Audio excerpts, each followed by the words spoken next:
The heat in the Sambisa axis felt different from anywhere Private Sadiq Musa had ever known.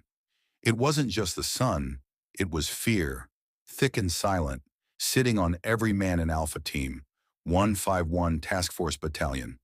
For most of them, this was their first deployment. Lieutenant Ibrahim Danjuma, barely 30 but already hardened by years in uniform, stood in front of his men. His voice was calm, but his eyes missed nothing. "Men," he said, "this is not training. What you do today may save your brother's life."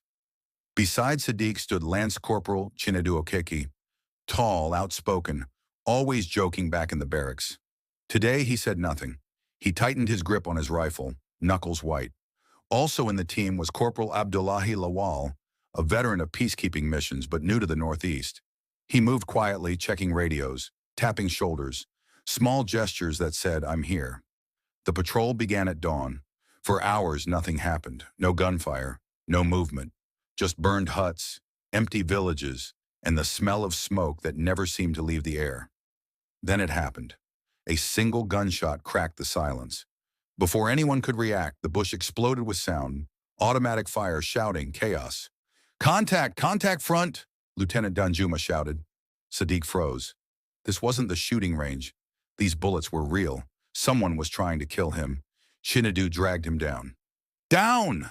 Down! Are you mad?" Sadiq's heart hammered like it wanted to escape his chest. His hands shook as he raised his rifle. Through the dust, he saw figures, fast, angry, firing wildly. Boko Haram. Training kicked in late, but it kicked in hard. "Fire and move!" Lawal yelled, already returning fire. The sound was deafening. Dust filled the air. Someone screamed. Someone prayed. Sadiq fired. One shot, then another. He didn't know if he hit anything. He only knew he was no longer frozen. Minutes felt like hours, but finally the gunfire faded. The attackers melted back into the bush as suddenly as they had appeared.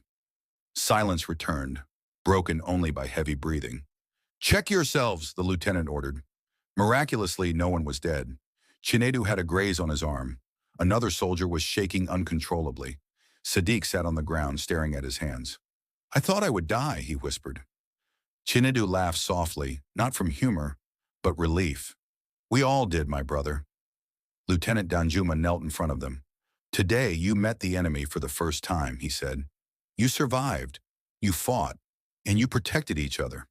That's what makes you soldiers." That night, as they set up a defensive position, the men were different, quieter, older somehow. Sadiq looked at the dark bush and understood something clearly for the first time. War was not glory, it was fear. And courage was not the absence of fear, but standing anyway. Tomorrow they would patrol again, and this time they were no longer new.